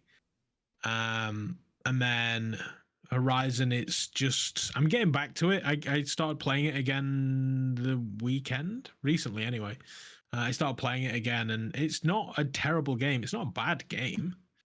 It just didn't grab me like I wanted it to. Yeah. The only other game that realistically that I played on PSVR that bugged me was Foglands. Mm. I rage quit that game. It drove me to shut the console off and play something different. Mm. But that's been fixed, and realistically, it's not a PSVR game as such. Yeah. It is just a VR game. I haven't, and still to this day, haven't played Schrodinger's Ghostbusters game. It's still potentially good and potentially shit to me. See, I wouldn't put that as a like for me. I wouldn't put it as a disappointment. It's good when you get in there with friends. Just have a few things. I mean, it could have been a lot more, but the only thing that let me down was obviously they pushed this big Slimer hunt, new mode, hunting Slimer, and it's like one level, and practically just once you've done it once, you've done it, and it's like takes like 20-30 minutes. It's like that's like I was like that's a bit of a not ideal, really, is it? yeah. Could have done it maybe released it on across a couple of the locations that they've got in the game, rather than just one, and at least mixed it a little bit. But nah, it's just the one location, exact same things over and over again, exact same place you find him in, exact same thing at the end. I just thought it's just could have done a lot more of that after they were pushing it so much as well. That is a shame. And the thing that bugs me about that is that I know End Dreams know better. Yeah, but how much? So why? How much external influence was on it from like Sony pictures and stuff? This is the thing that just makes me wonder. End Dreams know better, so why is that the way it is? Yeah, I think there's external Were they influence. muscled out of the process by external forces? Yeah, I think they would have maybe Sony Pictures or whatever have got too involved in it and maybe told them like we want it to be kid friendly, we want it to be easy for kids to understand, we want this and that maybe. But like I said, Maybe. if you go in with friends, it's not something you're gonna go, oh, I want to jump into that with people like every week. Like, but the times I've been in it with midlife, gaming veteran, sometimes game on Scorpio, we've had fun in it. Like we've had, like we've had fun while we've played it. It just doesn't last more than maybe an hour and a half, and then you're like, right, I've had enough now. We'll come back in it in a few months down the line, maybe. Maybe one day it'll be cheap enough in a sale that I will finally find out. Yeah, but still not found out yet. See, I don't think I would have got it, but I had £20 credit on my PlayStation, so I just got like the £26 version. So I paid six quid for it really, because I think the credit was I'd bought some off Amazon with some vouchers I'd won at work. I just bought some PlayStation Store credit and had it on there for when I wanted to use it, and I was like, I'll pay 6 or 8 quid over it was for Ghostbusters. I don't. Yeah, that tracks. Yeah, I would do it. I had a bunch of credit and I was sat there looking at the meta version, thinking, should I? And then I ended up accidentally spending it on something else, like Lego, I think, or Assassin's Creed. Yeah. So yeah, it's. I want to play it, but I wouldn't want to play somebody else's, because I would ultimately be like, yeah, but I'm earning somebody else stuff, and I want to earn me stuff. Yeah. But then, yeah, I'm not gonna. See, I watched the I'm not. people doing the MR, the Stay Puft MR thing, and I thought it looks fun, but when I could get on PlayStation for that much, I just thought it doesn't look fun enough to warrant not buying it for like £8 on a different platform. Yeah. Yeah. It's. Yeah. I don't know. I don't know about that game. I really don't. I want it. I want to support End Dreams, but I don't. I don't know. So speaking of End Dreams, we thought we flipped the question the other way around, which I was going to do. We're getting Little Cities bigger next month on PlayStation, and you need to play that. It's the I love that game. Yeah, it's if you've obviously only got a PlayStation and you've not played it before, buy it. Don't even think about it. Just Just buy it. I mean, that was one of the games that actually shocked me on launch. Was Skylines, Cities VR. Yeah. I very much enjoyed what I played, and I'm not a city builder kind of guy. But Little Cities is the game that made me give that game a shot. Yeah. Like I was worried when it came out on the Quest. I was very worried about Little Cities because it came out like, was it days before, or was it like the week before Cities VR was coming out? And I was like, it's a tiny little studio, this blue, purple yonder, like two people, husband and wife, I believe they are, who were making it. And I just thought, but then the people are going to go, I'll just wait a week and buy Cities, like a known developer, Fast Travel Games, a known franchise. And I thought, is it going to get lost in that? But everyone who I speak to was like, after it came out, both out was like Little Cities was the better one because it's a bit more chilled. Very much so, yeah. It's been seen massive updates. You could sink into a beanbag and just enjoy Little Cities. Yeah, and it's seen massive updates. Like you've now got residents that walk around your city while you're in there. The city's back to life. They've added more and more amusements, so you can now like build sports stadiums, and it's just expanded. And now PlayStation VR users are going to get it on the 12th of March, I believe it is. Fantastic. I saw there was a paid DLC for Little Cities, and I was just like, "Yep, buy it." Didn't even bother reaching out and be like, "Can I have a key?" I was like, "I just want to buy it." Yeah. And it was very reasonably priced as well for those people that aren't fortunate enough to get free stuff like me. It was like what, £3, £4, £5. It wasn't a lot. Yeah. So yeah, it's a no-brainer to me. Buy Little Cities on PSVR. It can only be more fun. Yeah. Like it can only just bring you more stuff. The power of a PlayStation behind that game is going to be brilliant. So definitely keep an eye out. And there's a hand-tracked mode, which is fine, and it's very functional. Don't get me wrong. I did play it hand-tracked the last few occasions I've played it, no less. I've played it hand-tracking only, not with controllers. Yeah. But those PSVR controllers are brilliant. I will as they well. Are my favorite. Let me just have a look at the date. I think it's next Tuesday. I will be doing some early stream of Little Cities film, bigger on the PlayStation VR2. Nice. I think it is the 5th of March. Is that Tuesday next week? 5th, Tuesday, Wednesday, Thursday, Friday. It's a Tuesday. I know it's a Tuesday. It fell because when you said you can stream stuff on from the 5th, I was like, falls perfectly after 4 p.m. or something. I was like, it falls perfectly on my stream day for 6 o'clock. Thank you very much. Yeah. So yeah, I will be doing a little premiere of that next Tuesday at 6 o'clock on the PlayStation version. Beautiful.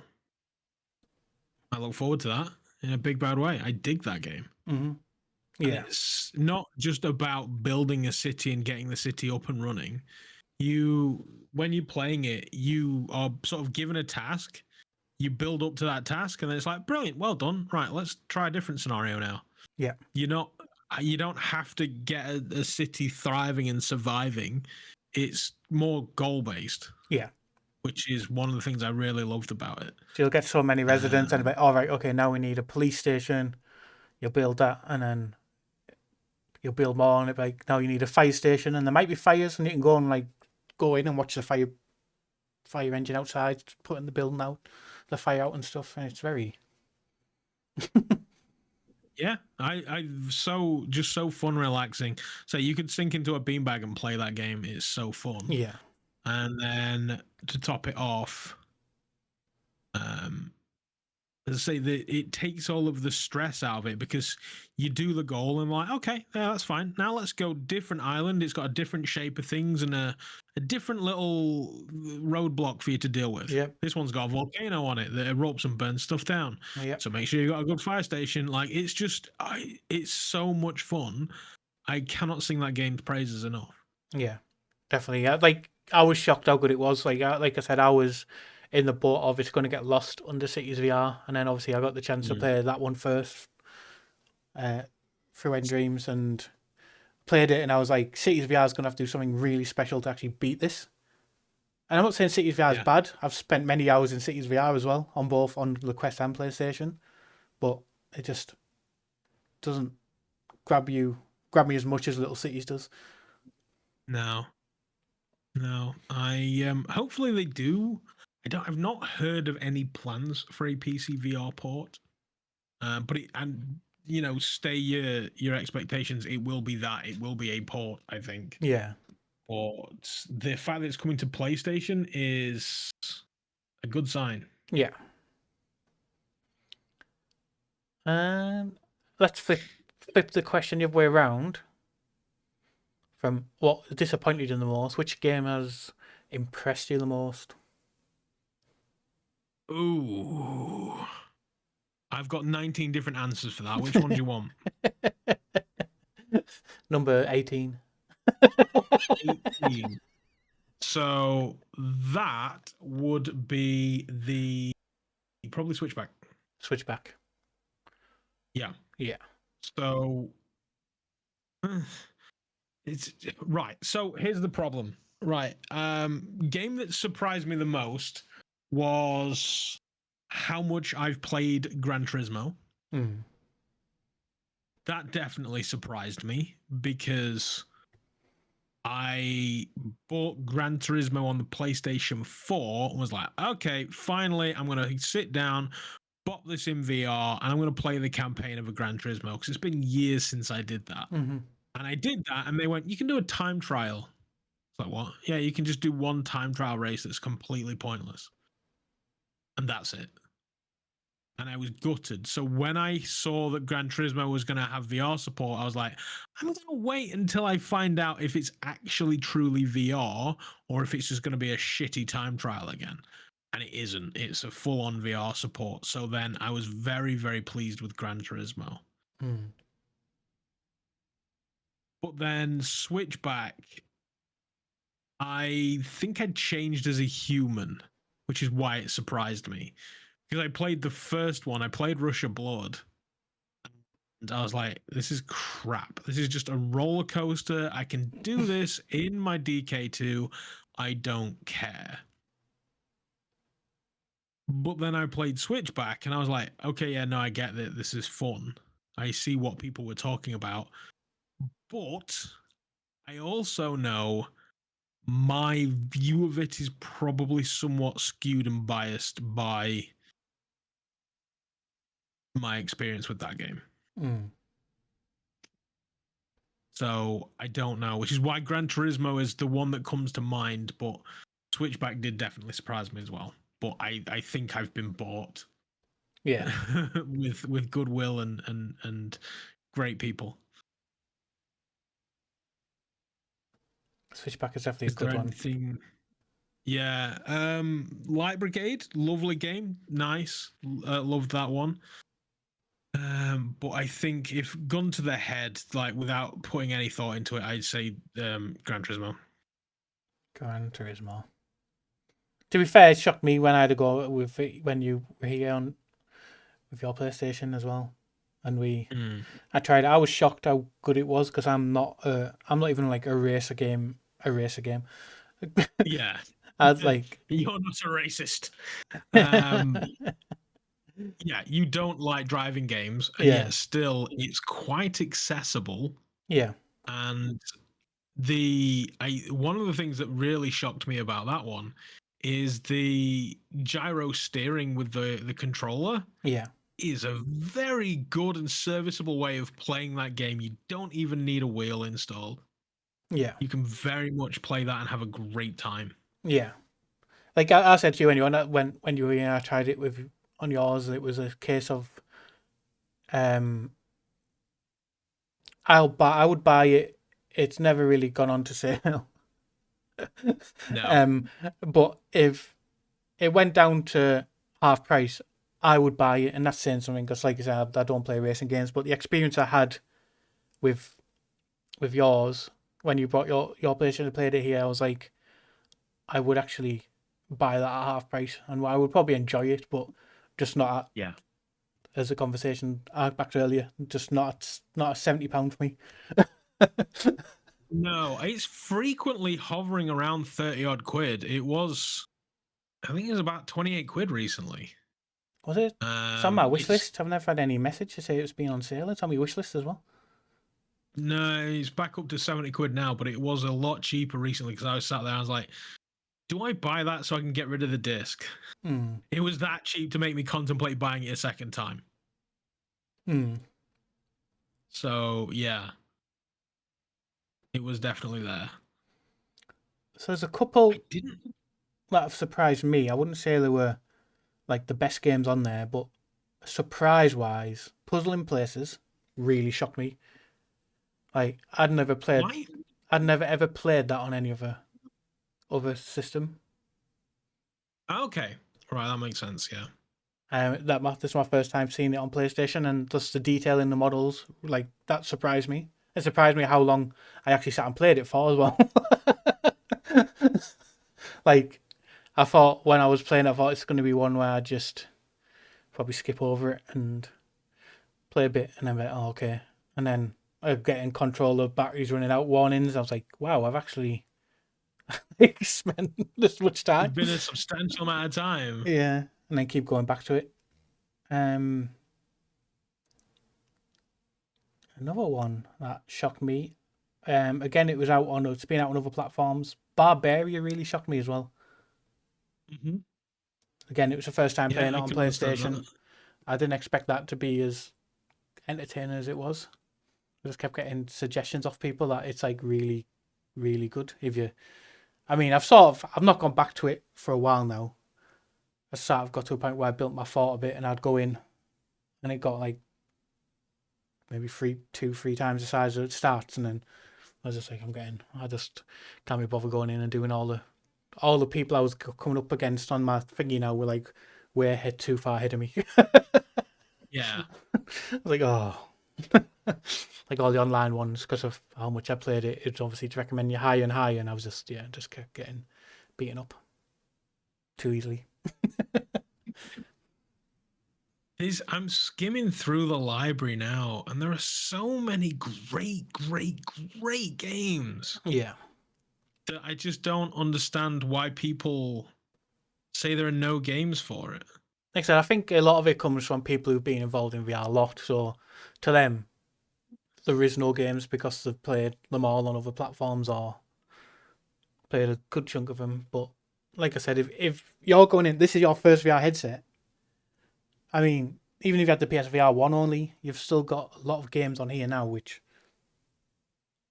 are out there. They've had upgrades too. Your Beat Sabers, Synth Riders, Walkabout, Walking Dead. They've all had upgrades. Moss 1 and 2. There's, PSVR version 2, PSVR2 versions of those. No Man's Sky is just a mammoth, a behemoth of a game. Mm-hmm. You cannot deny that it is very much good and relevant in the VR community. Yeah. It's huge. Mm-hmm. It's superb. the Forever games, the bowling and pool, they've appeared on PSVR. I don't know whether I it's didn't still on realise sale Car now. Mechanics, Tim. Is the bowling still on sale now? Because I know like the Forever Ball was like £1.79 last week on PSVR. Holy crap on a cracker! Yeah, if you've got PlayStation Plus, it's £1.79. Yeah. I'm buying that. Like, I need to sign into my PlayStation account. Yeah. Yeah, that's everybody go buy that. Like, even if you don't own a PSVR, just buy it just on the off chance that you do. That's astounding. Mm-hmm. Because I Yeah. don't have that game enough. I've already got it on 2 platforms, but let's buy it on a third. Yeah, Car Mechanics Simulator VR. When did that come to PlayStation? It's actually out, or is that on a coming? Is that on a announced status? I'm just in the shop. Hang on, let me open it. Car Mechanics Simulator. Open in new window. $24.99. It's available now. Ah, can't remember that. That's another problem. I think I know Mike's touched on one that we touched on earlier. It's just the marketing for it's not very, Yeah. very good, and that's the biggest cause. And that's another thing we're finding: so many shadow drops for games. The most memorable shadow drop. Transformers. Yeah, I mean, I suppose I could have said that for my biggest disappointment on PlayStation. I was shocked that it wasn't that, to be fair. Yeah, I think I've just Is erased that. I think I've just erased that from my memory. Like it doesn't exist. Oh, pool's still 18 quid, but bowling is £1.79. That's insane. Yeah, that's what I was about to say. What Mike said in the chat there. Even for Ultra Wings 2, the devs didn't even know it was getting released. It just shadow dropped it. And it was a shock to them. That happened. It was a shock to the devs. Okay. That's a thing that happens, I guess. So they weren't even ready to drop a day one patch because they just got shocked they were shocked it came out. No, that's the true shadow drop. Yeah, it really is. Before your eyes. Not a PSVR exclusive as such, but definitely brought to life by PSVR. That game was beautiful.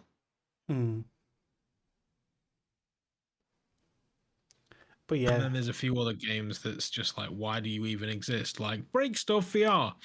Yeah. I don't know. Yeah, that was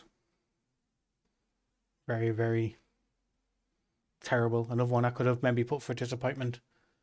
I just messaged the devs on that one and was like, I'm not reviewing it. Like, I actually can't put the time into to play it to review. Like, I got through the first level and it took me about 15 times to get through the first level. I spent 45 minutes just throwing stuff at the same stuff and breaking everything every time, but I just hadn't scored enough total to unlock the next level. I was like, I'm just getting bored of doing the same thing. And then, so we've gone for what we didn't like. We've gone for what we did like. What's coming that you're like, okay, yeah, I'm looking forward to this. Ooh. I mean, we've already mentioned Little Cities, so that's... Yeah. There's 3 that come to mind for me. Rainbow Reactor Fusion. Mm-hmm. I very much like that game on PC VR. Massively underrated. I can't wait to see what it does on the PSVR2. Stilt looks like wacky, weird, crazy fun. Yeah. Although that's the game I was requesting on Steam, not PSVR. Yeah. And Cube VR. Mm-hmm. That's coming late February. I want to say late February. It is late February. Yeah. So probably it's been pushed, maybe. Croy will tell us.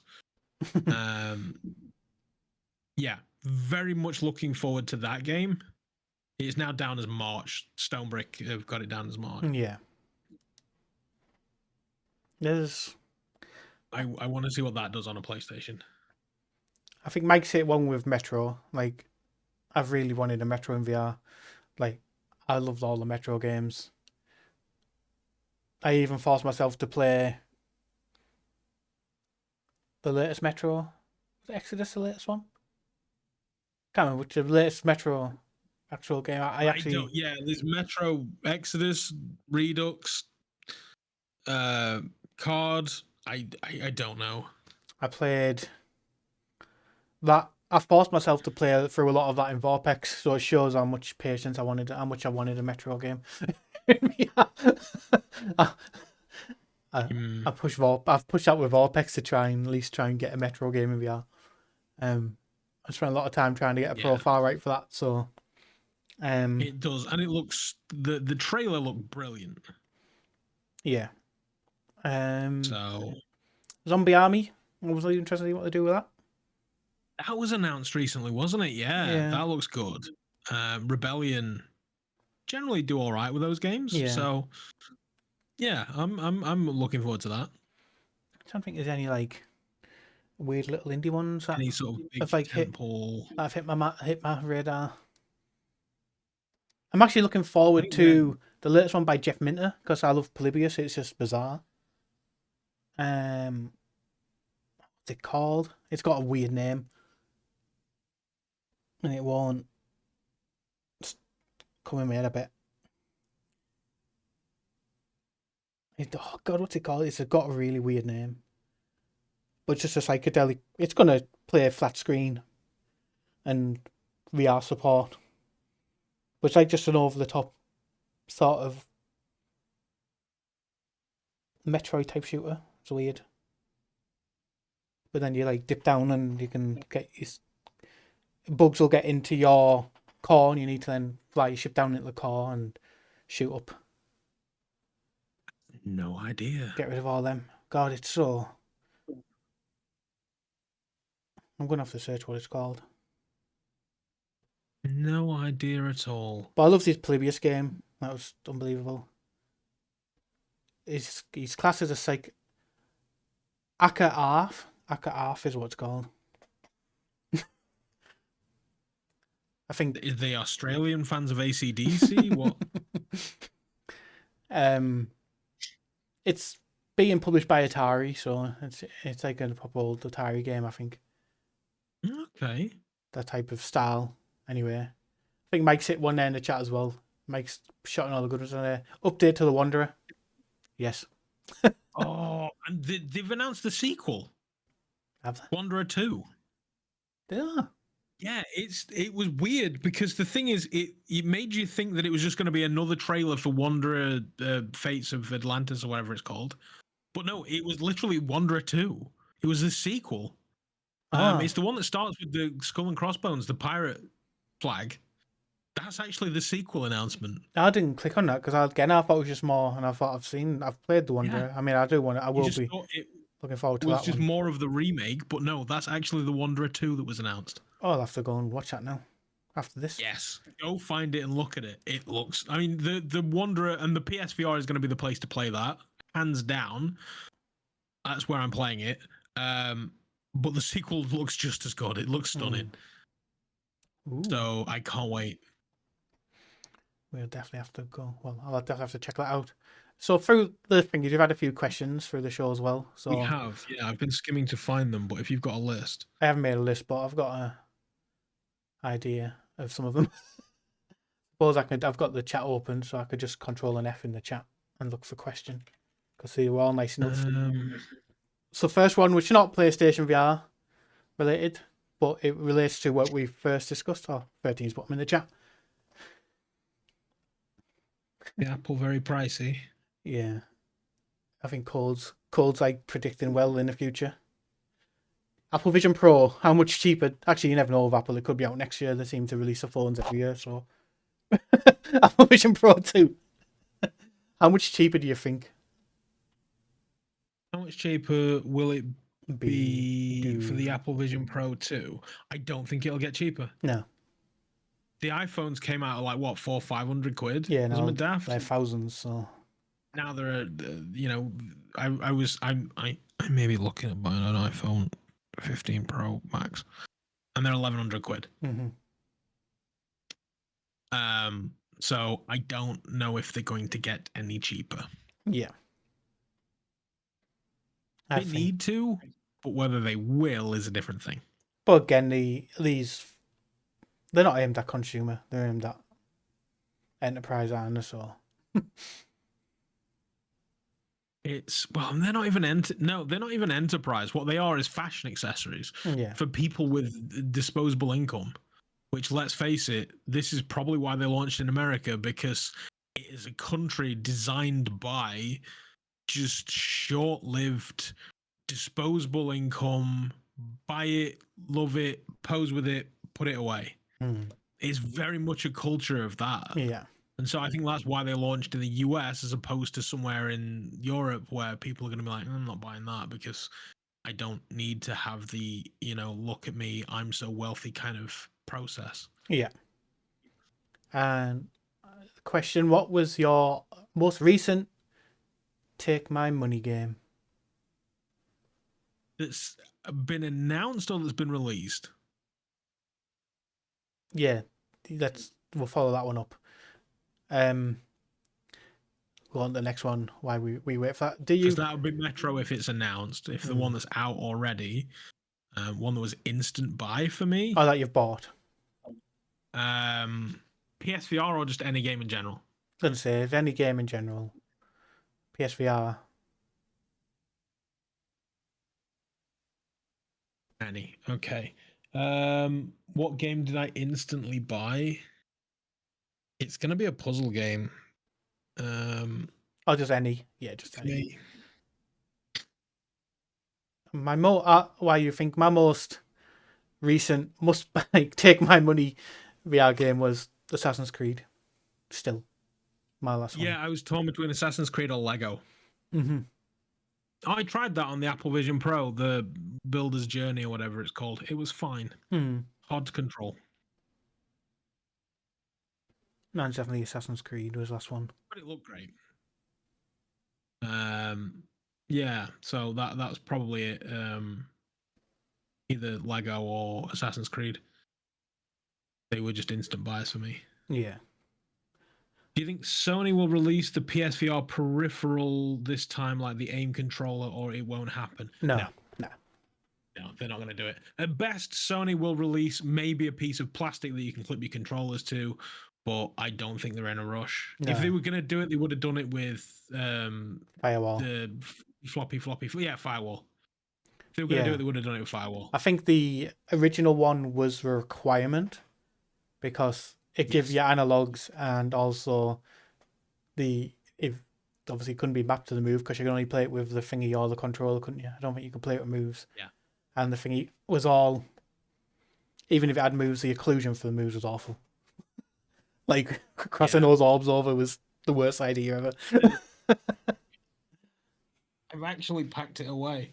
It was hung on the wall for the longest time. That gun drove me insane because it only had one ball. Yeah.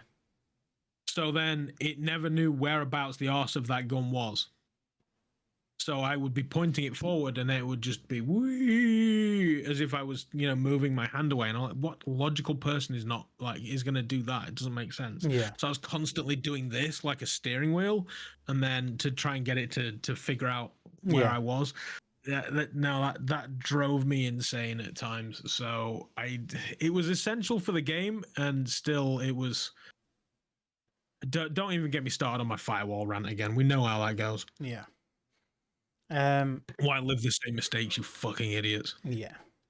If you were to redesign a PlayStation VR2 hardware, is there anything you would change about it? The Halo strap. Yeah. I don't even need to think about that. I'm it's on the Halo. I'm on the globular cluster. I know it's still Halo, but it gives it the extra stuff needed. It helps tremendously. Yeah. Yeah. I would say also give it inbuilt audio.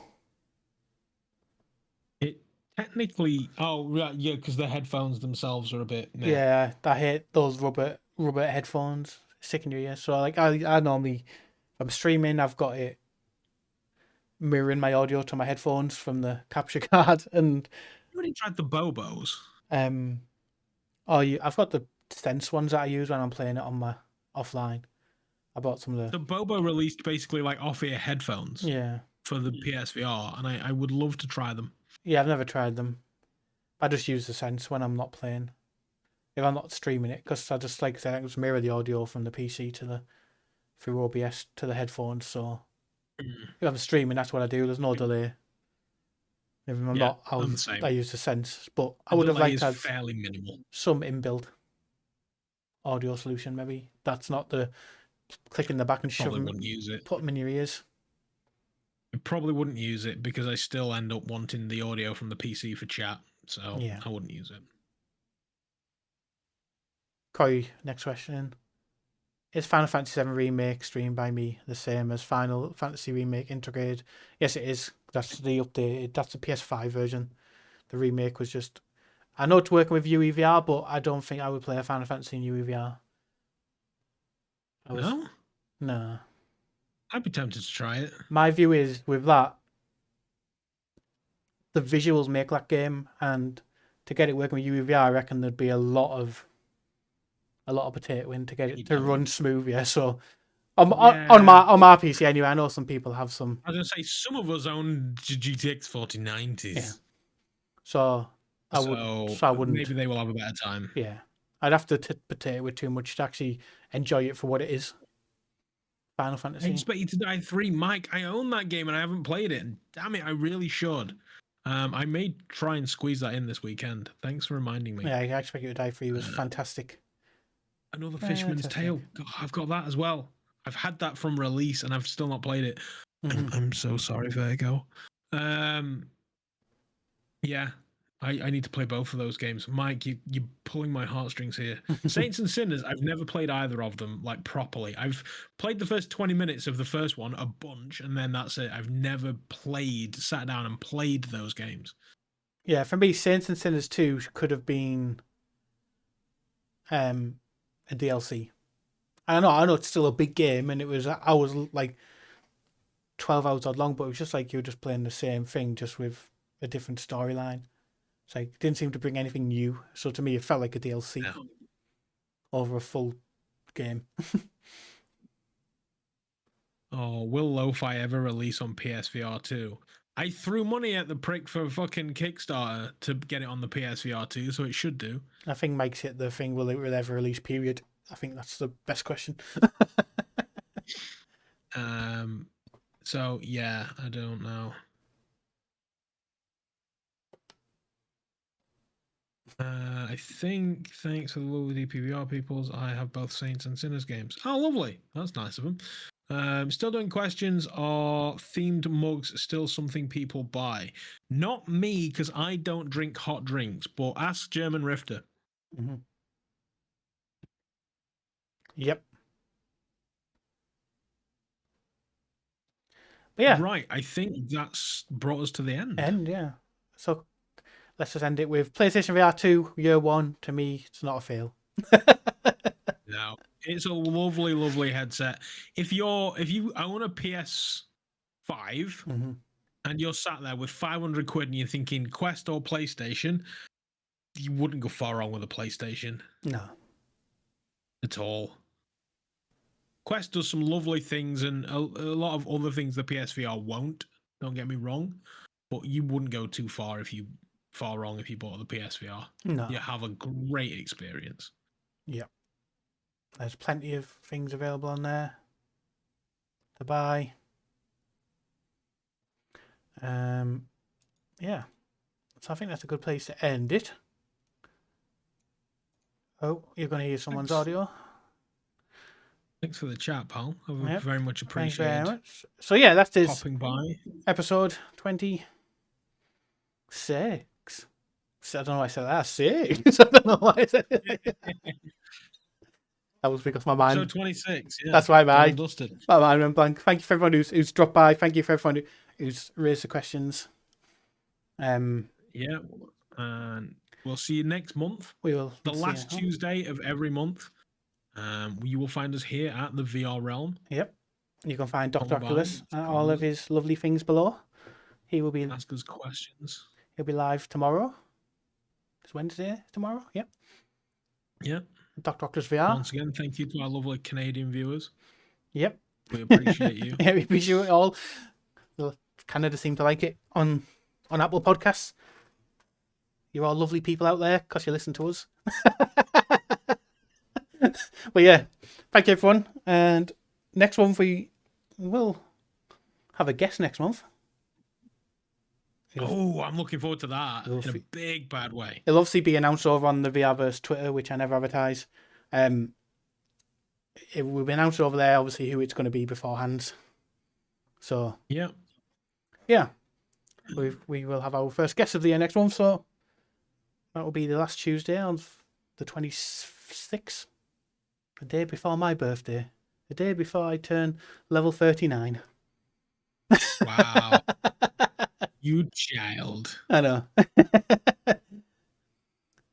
So, yeah. Well, until then. Until then, we're just going to raid over to Survival Guide music. Let's just raid. I like raiding her when she's live. She's a good musician. We'll send you over there. But yeah, thank you everyone, and until Thursday for me, but for the VRverse, end of next month. Bye everyone.